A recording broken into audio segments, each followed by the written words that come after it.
Pilipinas. Mas tulong lakas, Radyo Ronda Nationwide. This is CNN Philippines.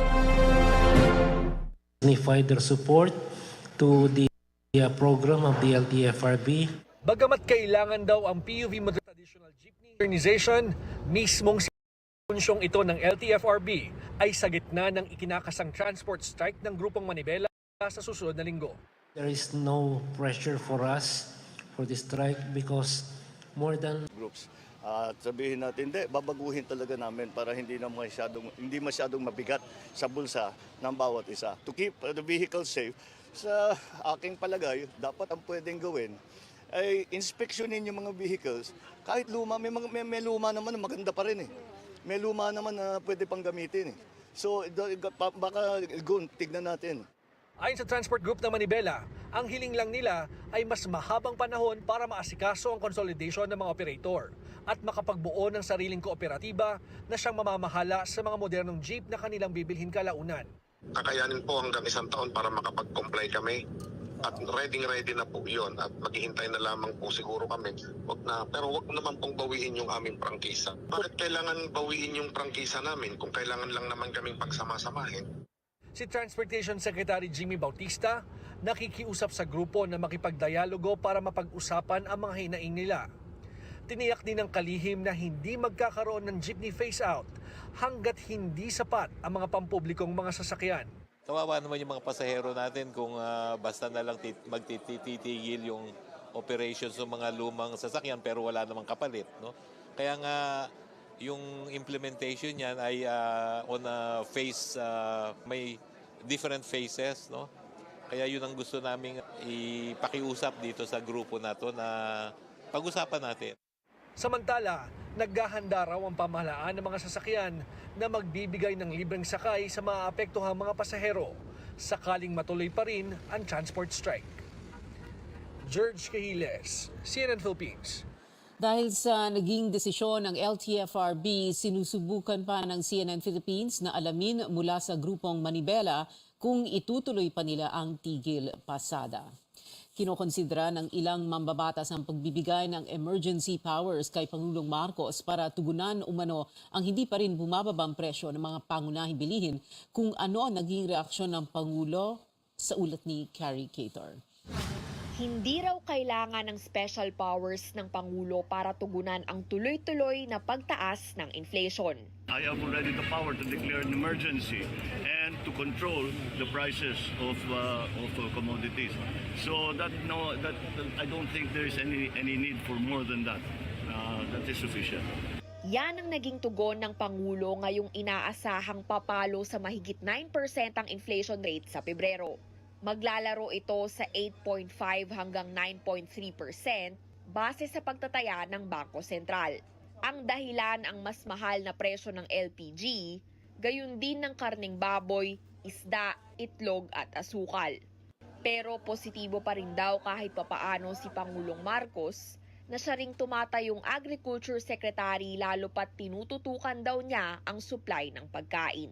Wala tayong magagawa sa fuel, wala tayong magagawa doon sa mga iba't ibang inputs. Pero yung sa agrikultura, yung kung titignan ninyo, you disaggregate the inflation figures. Nung nakaraan, it was 28% was agriculture. Ngayon 11% na lang. So yun ang malaking bagay. Kaya meron tayong ginagawang ganito para makabawi naman doon sa pagtaas ng presyo. Kabilang sa mga programa ng gobyerno ang kadiwa outlets ng DA kung saan mas mura ang presyo ng mga bilihin dahil direkta ito mula sa mga magsasaka. Naglunsad din ng bagong urban farming project para mas mapadali ang access ng mga tao sa food supply.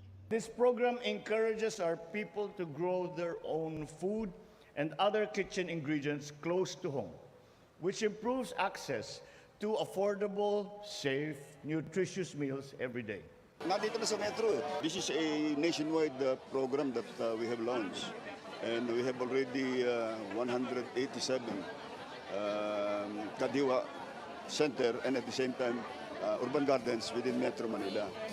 Samantala, sa supply ng asukal, target daw na maibenta ang 2 toneladang import sa susunod na 7 hanggang 10 araw. Ani DA Senior Undersecretary Domingo Panganiban, oras na mailabas ang mga ito, posibleng bumaba sa 80 hanggang 85 pesos ang kada kilo ng refined sugar sa mga palengke. Patuloy rin naman daw ang pagbabantay ng kagawaran sa supply at presyo ng asukal sakaling muling may manghimasok ng mga trader. Carrie Cator, CNN Philippines. Bukod sa inilunsad na urban farming project sa Maynila, dumalo rin si Pangulong Marcos sa pagbubukas ng isang mega manufacturing plant sa Santo Tomas, Batangas. Ayon sa Pangulo, makakatulong ang planta na sagutin ang tumataas na demand para sa canned sardines. Inaasang 27% ng local supply insufficiency ang mapupunan nito. Dagdag din ni Ginoong Marcos, makakatulong din ito sa target ng gobyerno na palakasin ang investments para sa agribusiness sector. This is one of the key targets under the 2023 to 2028 Philippine Development Plan. This will greatly contribute to our efforts in ensuring food security and making seafood more convenient to consume for families across the country, especially during times. Sa pagbubukas ng pasilidad, inaasahan ding makapagbibigay ito ng higit 1,000 trabaho. Susunod, mga labi ng nasawi sa Cessna plane crash sa Albay na ibaba na mula sa Mayon Volcano. At mahigit 30 katao patay sa bangga ng 2 tren sa Greece. Magbabalik ang Newsnight.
Ito ang Newsnight sa CNN Philippines. Bago tayo pumunta sa ibang mga balita, may joint press conference ngayon sina Pangulong Bongbong Marcos at Malaysian Prime Minister Anwar Ibrahim na nakarating ng Malacanang bandang alas 4 ng hapon. Panoorin po natin ito. Are deep, and our cultures enjoy a natural affinity to one another. As such, we spoke of further deepening our people-to-people ties through continued cultural exchanges and tourism. I acknowledge the role of the Philippine diaspora in Malaysia and their contribution to both our economies.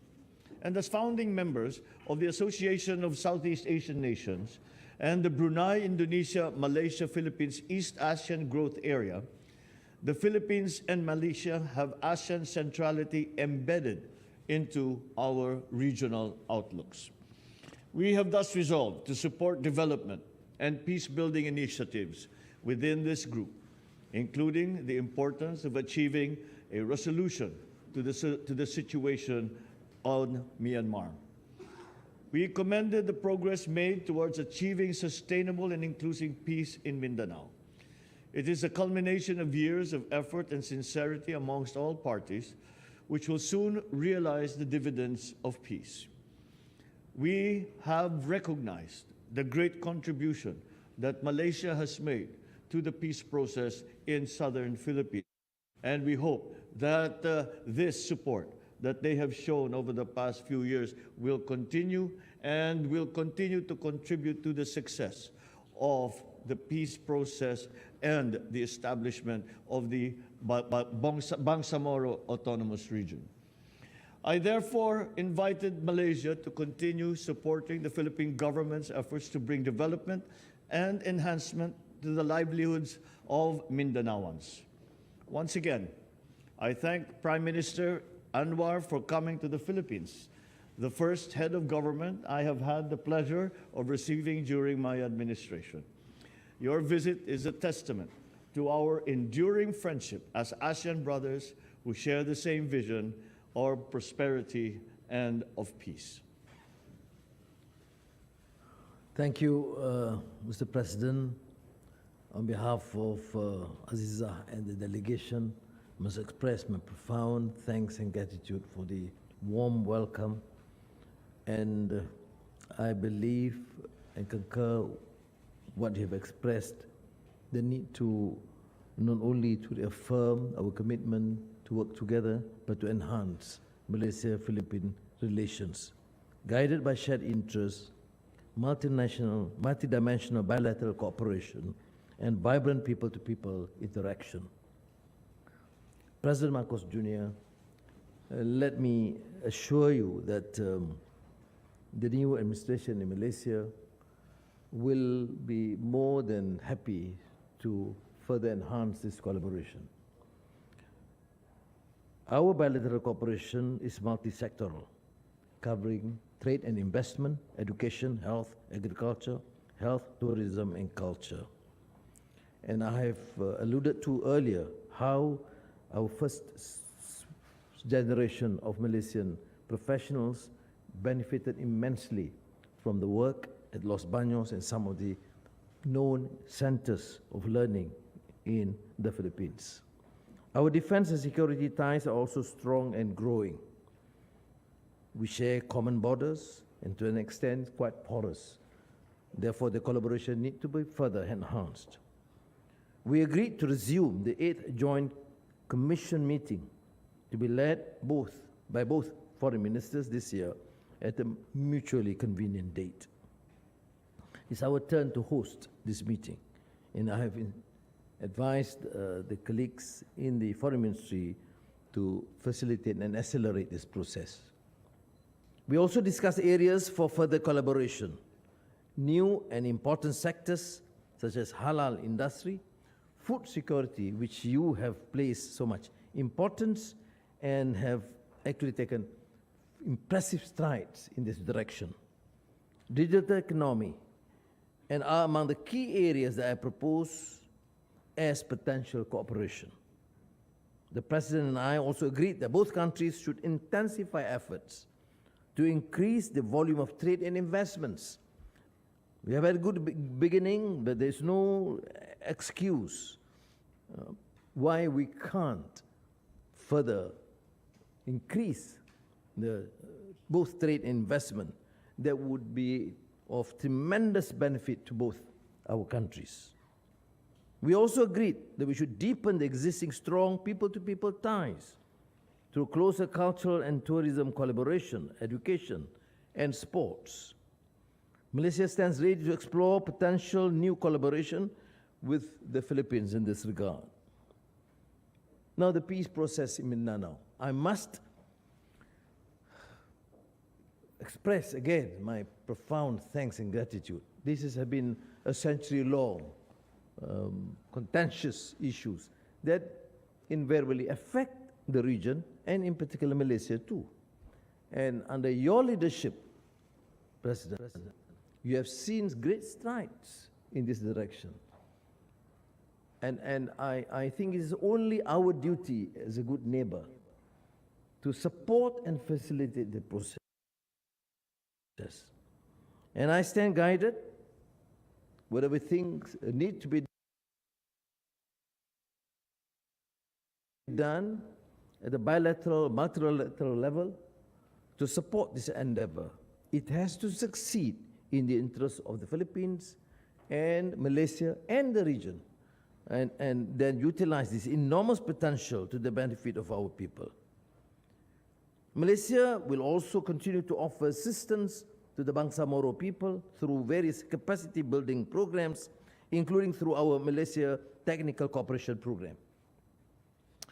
In my meeting with the President, I've asked the Philippines assistance and cooperation to expedite the documentation of nationals so that they can be repatriated to the Philippines in a timely manner.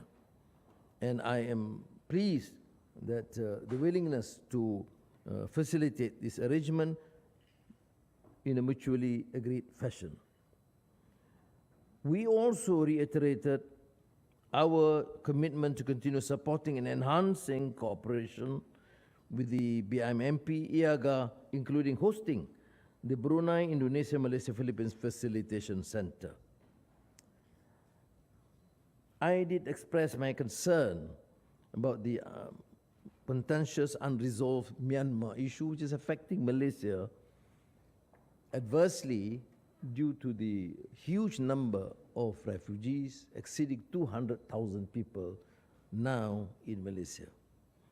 The President, in his wisdom, has reiterated the need for the 5-point consensus, but I would certainly suggest, with his experience and wisdom, to explore new areas, how the Myanmar junta can be persuaded to work and collaborate as a team within ASEAN and resolve the outstanding issues which cannot be considered as purely internal because it's affecting the security and welfare of the region.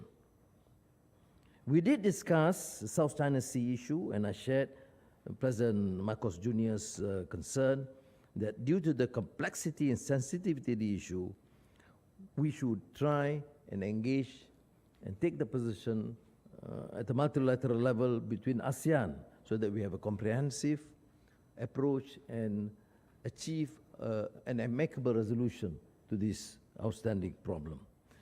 Maraming salamat po, Mr. President. I am extremely pleased.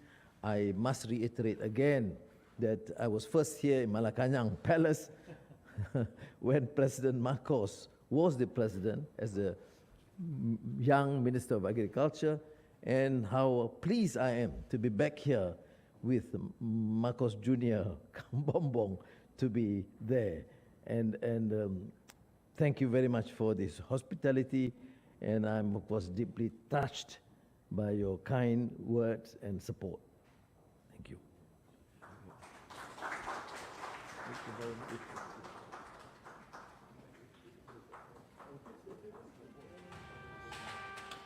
Ang maikling press conference or briefing, mga short remarks lang mula kay Pangulong Marcos at kay Anwar Ibrahim ang visiting na Malaysian Prime Minister. Pinag-usapan daw nilang dalawa ang peace process sa More Islamic Liberation Front, kung saan nagsilbing third party ang Malaysia at tumulong dito. Pinag-usapan din ang Bangsamoro Autonomous Region at kung papaano pwedeng tumulong pa rin ang Malaysia. Pinag-usapan din ang border security, ang increase, ang pagdami ng trade and investments between Malaysia and the Philippines. Pinag-usapan din ang BIMP EAGA, ito ang Brunei, Indonesia, Malaysia, Philippines, EAGA or East ASEAN Growth Area. Ang Malaysia at Pilipinas kasama nga ang Brunei at Indonesia ay mga miyembro nito.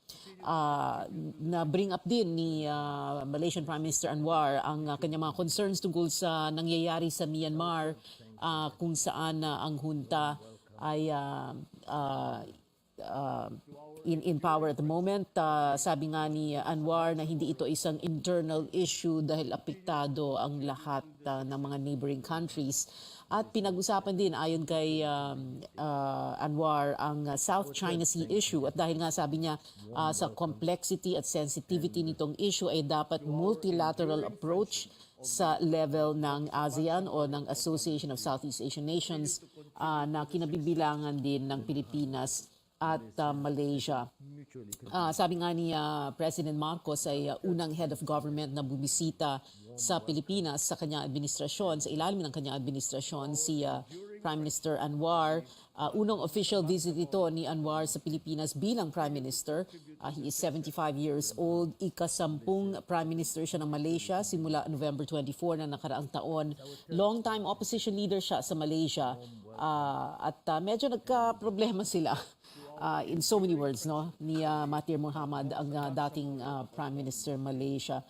Ang CNN, ang pagka-describe kay Anwar ay sinabing 3 dekadang political journey from protege of a veteran leader, and of course referring to Mahathir Mohamad, to a protest leader, to a prisoner convicted of sodomy, to opposition leader, and now to Prime Minister of Malaysia.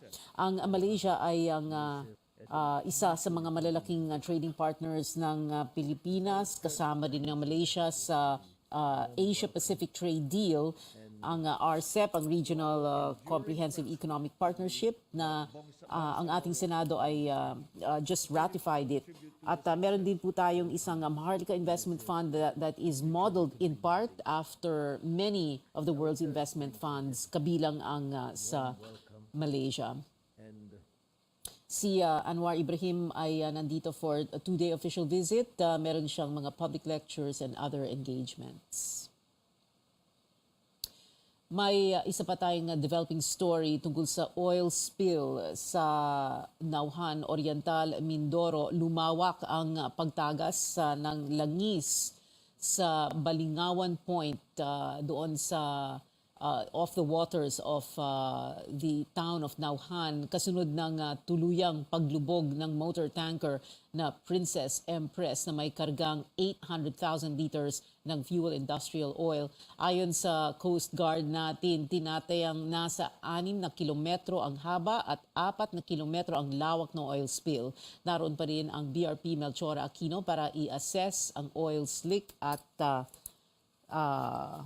inaasahan nilang makontrol nila ito. Kaninang 3:00 ng hapon, nagsimula ang pag-spray ng oil dispersant sa area. Nakolekta ng Marine Environmental Protection Unit ang maitim at makapal na langis na may masangsang na amoy sa mga water sample. Martes nang lumayag ang MT Princess Empress mula Bataan papuntang Iloilo, sakay ang 20 crew. Bahagyang lumubog ito kahapon matapos mag-overheat at dahil sa masamang panahon sa karagatan. Sa Albay naman, naibaba na mula sa crash site ang mga labi ng 4 na kataong nasawi sa isang plane crash sa Bulkang Mayon. Higit 1 linggo nang nakakalipas. Sa bawat labing nakasilid sa body bag, 20 responders ang nagsasalitan para maibaba ito mula sa 4,000 feet elevation. Kung magpapatuloy na mabuti ang panahon, gagamitin na ang aerial asset o helicopter upang mapabilis ang pagbaba ng mga bangkay sa campsite. February 19 nang namataan ang wreckage ng eroplano malapit sa crater ng bulkan Nasawi ang piloto, crewman at 2 Australian nationals na mga empleyado consultants ng isang local geothermal firm. Mula sa Luzon, dumako naman tayo sa Visayas. Maayos na naihatid ang 88 pasahero sa Cebu City matapos ma-stranded ng halos isang araw sa karagatan. Ayon sa mga otoridad, sumadsad ang roll-on, roll-off o RoRo vessel na MV Starlight sa gitna ng Camotes Island sa Cebu at Ubay sa Bohol kahapon. Mula sa Surigao Port ang barko at patungo sanang syudad ng Cebu. Tiniyak naman ng kumpanyang Starlight na ligtas lahat ng pasahero at crew ng RoRo vessel. Iniimbestigahan pa ng mga otoridad ang sanhi ng pagsadsad.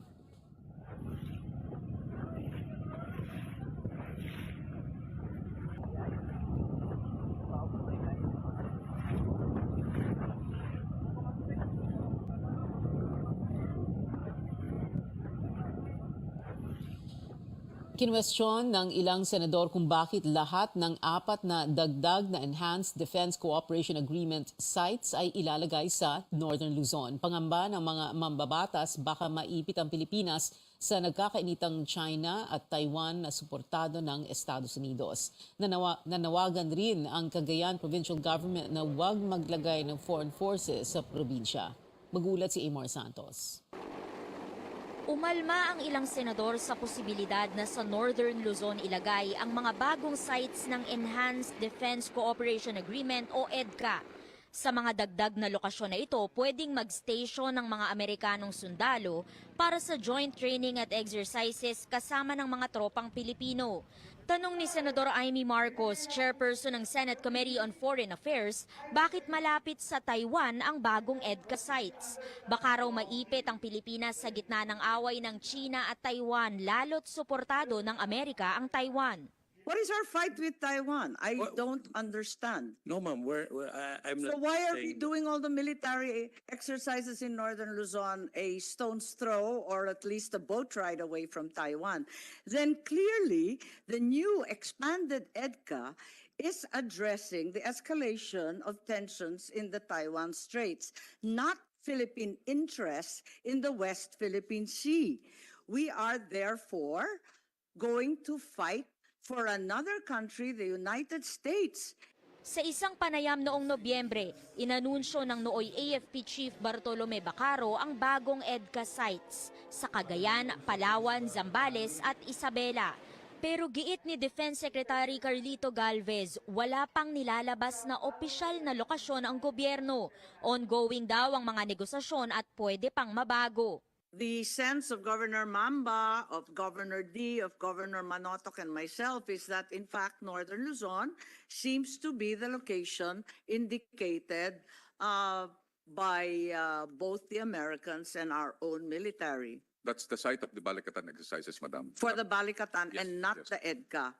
Not necessarily, Madam. We believe yung Northern Luzon, hindi pa tayo nagbabalikatan exercises dito sa area na to.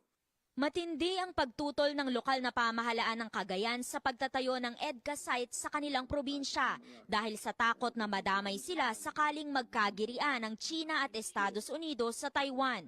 Pero sabi ni Senate President Mig Zubiri, mas mabuti nang malapit sa Pilipinas ang kaalyado nito. Yun lang po, pakiusap namin. No foreign forces in Cagayan. Yun lang po. We will have sleepless nights. Pag ganyan po, kami po yung pinakamalapit. Tatamaan po kami kahit na anong mangyari. Let's put it this way, kung may mangyari sa Taiwan at papasukan ng China ng Taiwan, sigurado kasali din ang Pilipinas dyan. You have to remember, we have 300,000, almost 300,000 Filipinos living in Taiwan.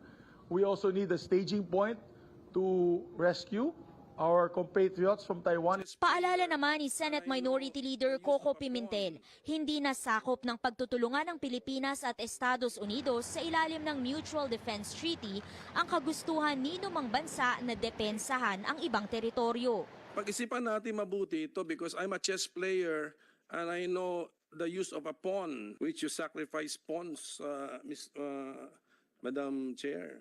Kaya mag-ingat po tayo rito.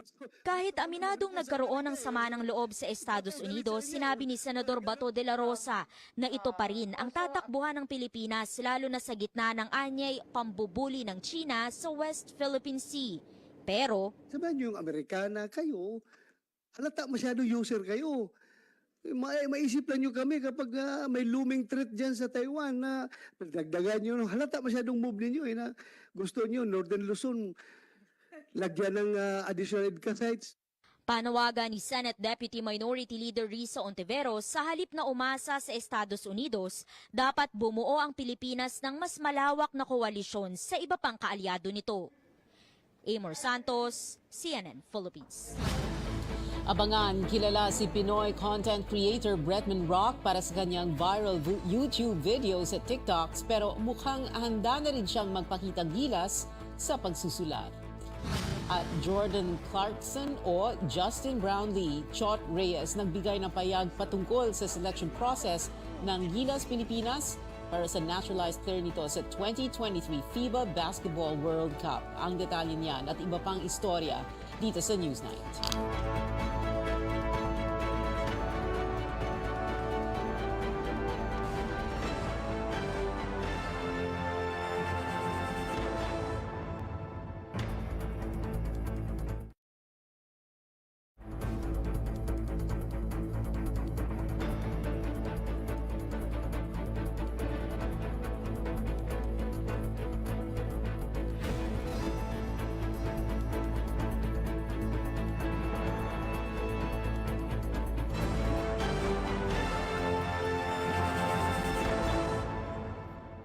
Ready?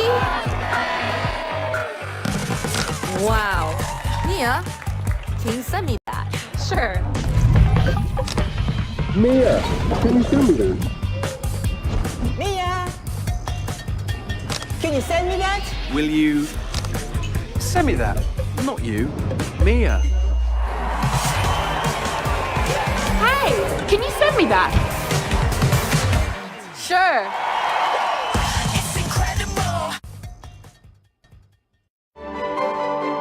Sa katulad ko na ako isang ina, para ako yung butas ng karayom. Walang imposible kahit mahirap. Basta gusto mo. Gusto ko pong maging inspirasyon sa mga kababaihan para yung mga kababaihan na ma-inspire sa akin ay makaka-inspire din sila ng mas marami para pag mas marami na tayo, mas matibay. Ang isang babae ay isang leader, hindi naiiba sa isang lalaki.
para isakayang walang malay na chemical engineering student ng Adamson University mula Binyan, Laguna papuntang Imus, Cavite.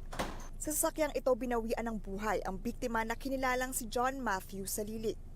Ayon sa mga pulis, inihain ang search warrant kay Gregorio Cruz, ang registered owner ng SUV na nagdala sa katawan ng 24 anyos na si John Matthew papuntang Imus, kung saan inilibing ang labi nito sa isang bakanting lote.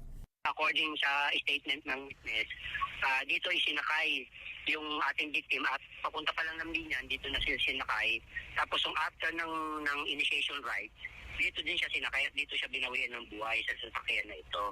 Kaya napa-issue natin ng search warrant yung bahay niya para makuha natin itong sasakyan tsaka yung paddle na ginamit. February 20 nang i-report ng pamilya Salilig na nawawala si John Matthew. Ito'y 2 araw matapos niyang magpaalam na dadalo siya sa initiation rites ng sinalihang fraternity na Tau Gamma Phi sa Laguna.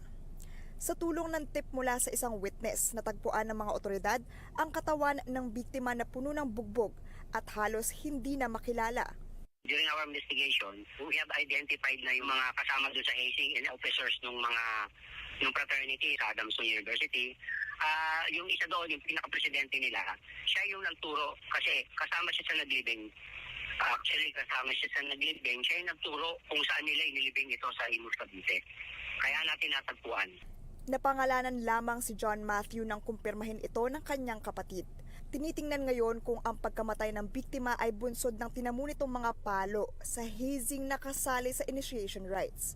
Ayon sa pulis, na-identify na nila ang 17 kasama sa initiation rites.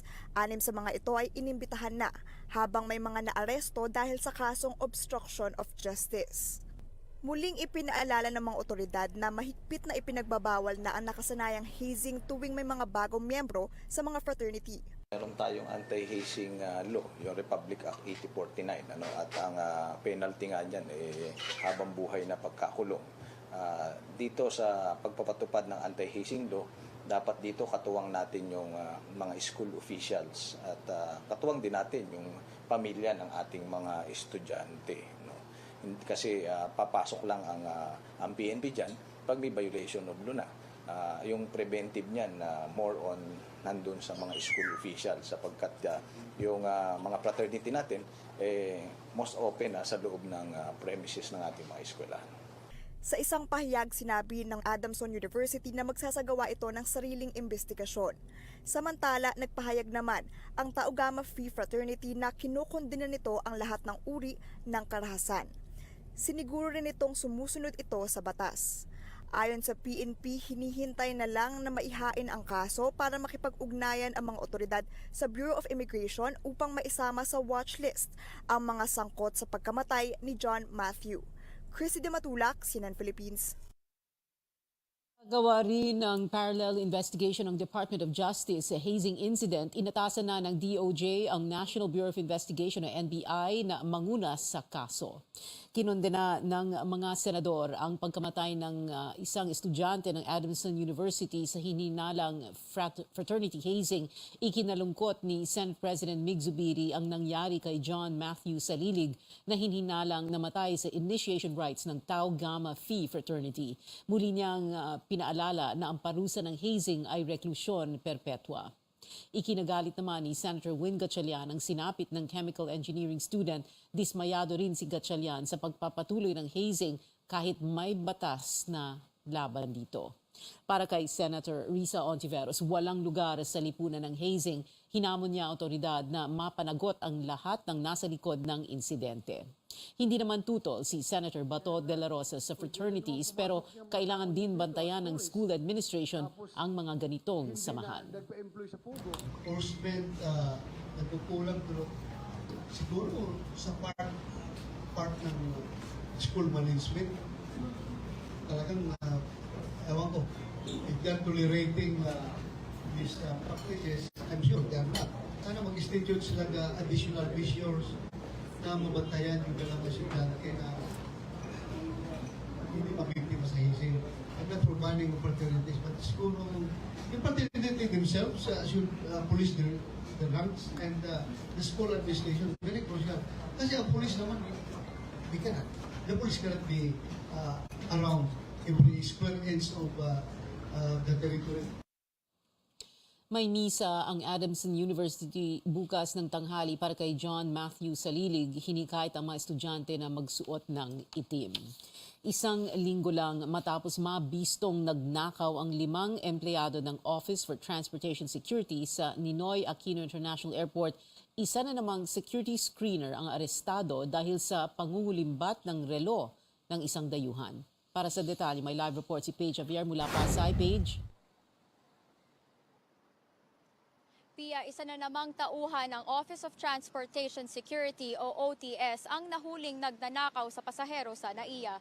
Inaresto kaninang umaga si Valeriano Diaz Ricaplaza Jr., isang security screener sa NAIA Terminal 1, matapos umano'y magnakaw ng relo ng isang Chinese na pasahero.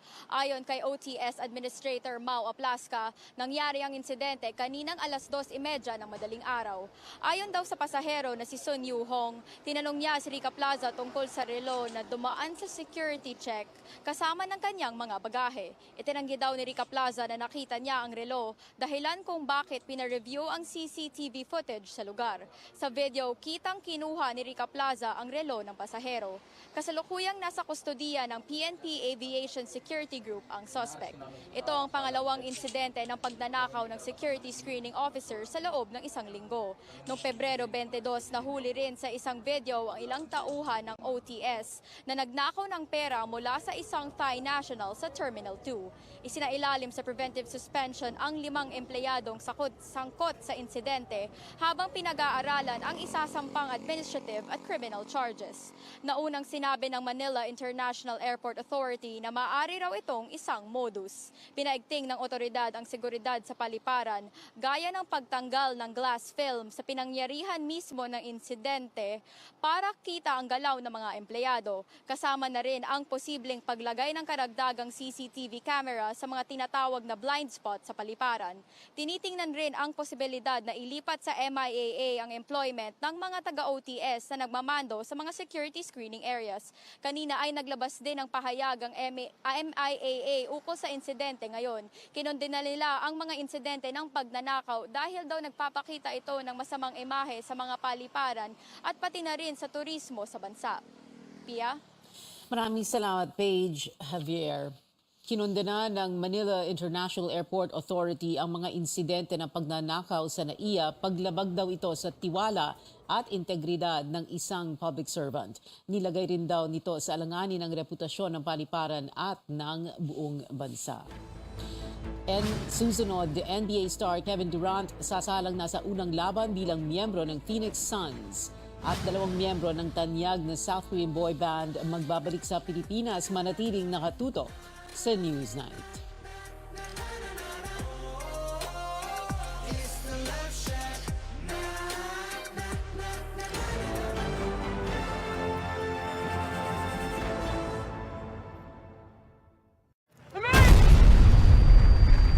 Ladies and gentlemen, Foreign Correspondent of the Year, Marie Colvin.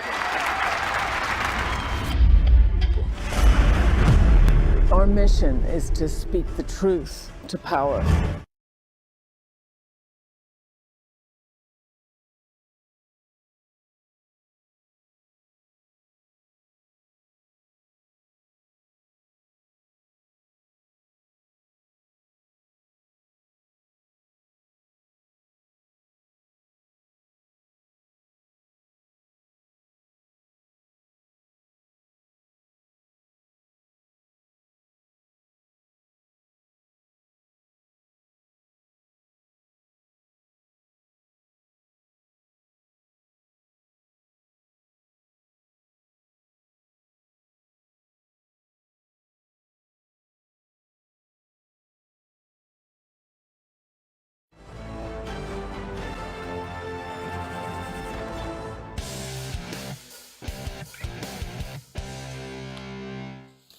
Ito ang Newsnight sa CNN Philippines. Sa unang pagkakataon, nasaksihan ng Filipino football fans ang FIFA Women's World Cup trophy sa isang event sa Makati.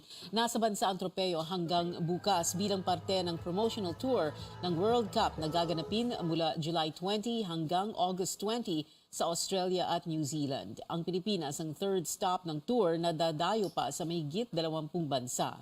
Unang beses na lalaban ang Philippine Women's National Football Team sa World Cup matapos mag-qualify Pebrero noong isang taon. The Filipinas, our team has a story and they want this story, so they decided Philippines will be one of the stop. Very surreal. I mean, I wish the whole team could be here to see it up close and personal. Just how we felt when we qualified, it felt really surreal, kind of like we didn't believe it.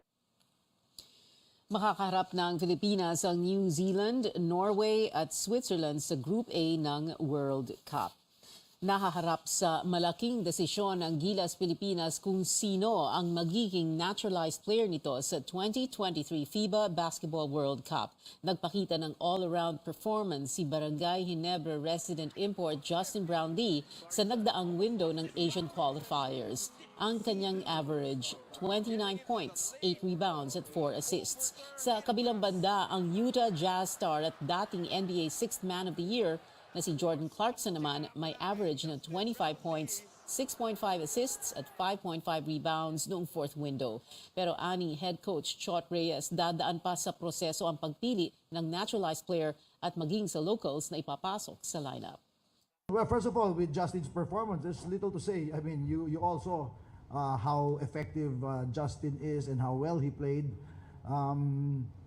As regards who the naturalized player is, Jordan has always, Justin has always known that he makes himself available for whatever is required by the team. If we need someone to play in specific tournaments, if we need someone to play as a backup for Jordan Clarkson, he's willing to play that role. Having said that, there are no shoe-ins in the team. There's no one with a lock, and that goes for everyone. Sa August 25 hanggang September 10 ang World Cup na iko-co-host ng Pilipinas kasama ng Japan at Indonesia. Sa PBA naman, inaasinta ng Meralco Bolts ang 6th win nito ngayong Governor's Cup laban sa crowd favorite Barangay Ginebra San Miguel. Target ng koponan na mapahaba ang kanilang 2-game winning run at mapaganda ang 5-3 win-loss record nito. Katapat nila ang Ginebra team na may 4-2 card at galing sa panalo kontra Blackwater noong February 19. Ito ang una sa 3 laban ng Meralco ngayong linggo.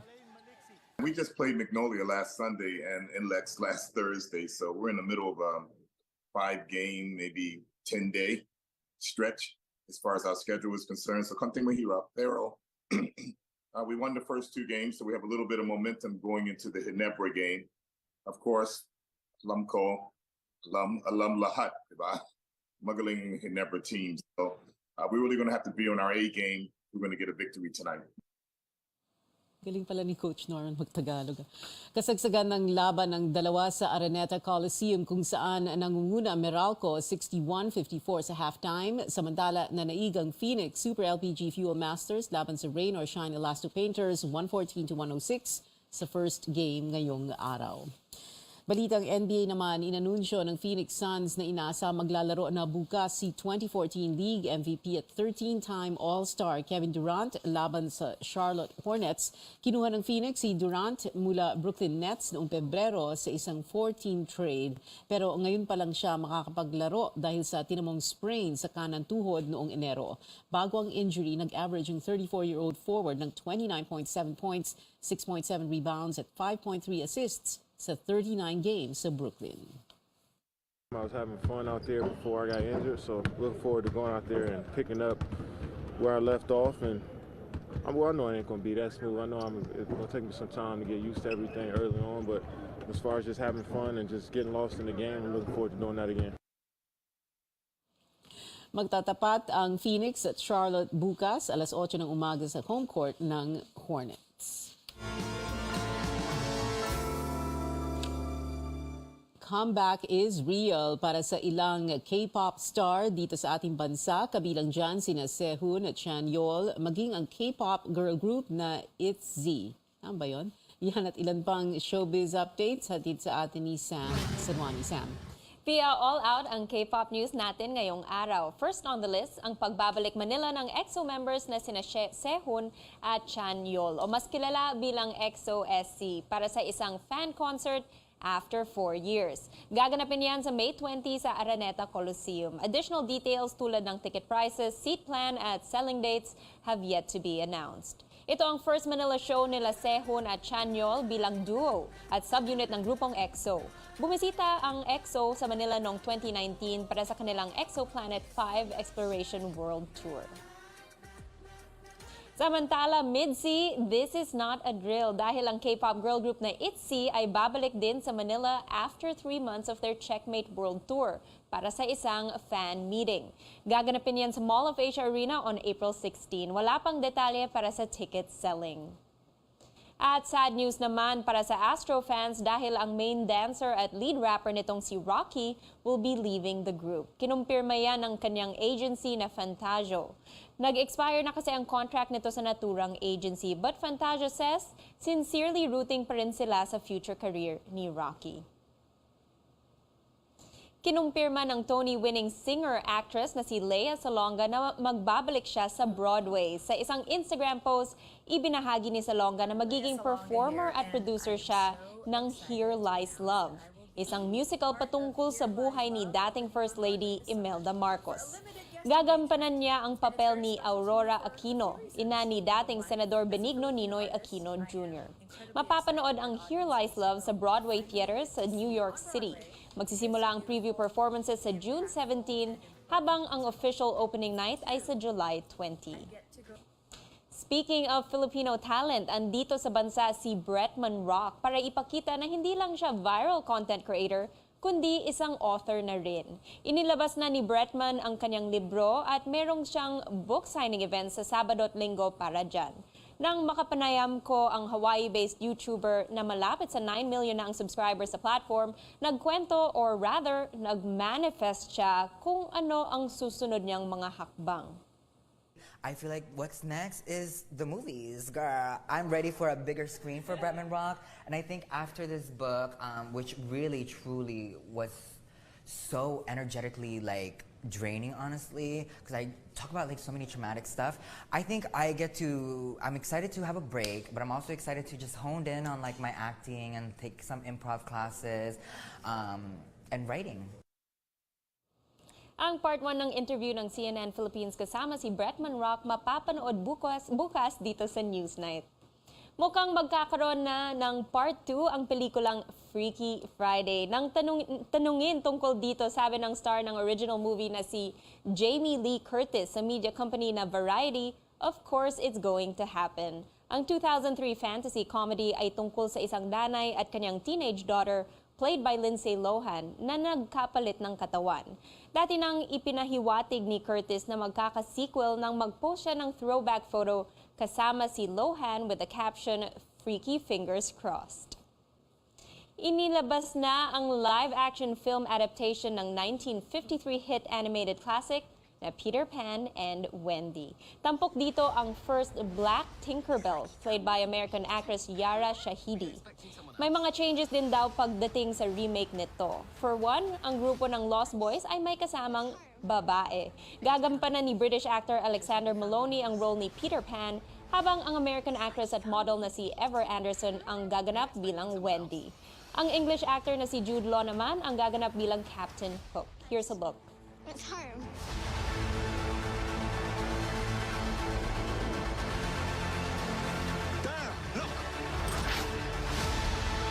What is it that you're afraid of, my love? Perhaps I don't want to grow up. Hold the past in your heart, but where you go from here, it's up to you. Wendy, Moira, Angela, darling. Where is Peter Pan? Ipapalabas ang Peter Pan and Wendy exclusively sa Disney Plus sa April 28. At yan ang updates para sa Showbiz Spotlight at Screen Time para sa araw na to. Balik sa iyo, Pia.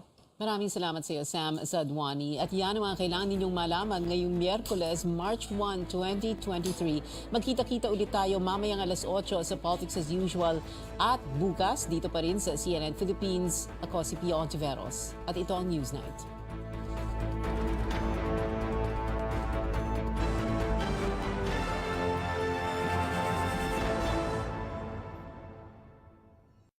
This program is brought to you by The LTFRB may be reopening more routes in time. In Metro Manila at this hour to start a brand new work week. You're now 100% focused on the SEA Games. How do you manage to be so specific and yet reach so many people? There are no weather disturbances expected to enter the Philippine territory for the next few days. I'm Ria Tanwat Cotilla. I'm Paolo Obrera. Christine Jacobson. And I'm Andre Felix. Join us in the next hour right here on New Day.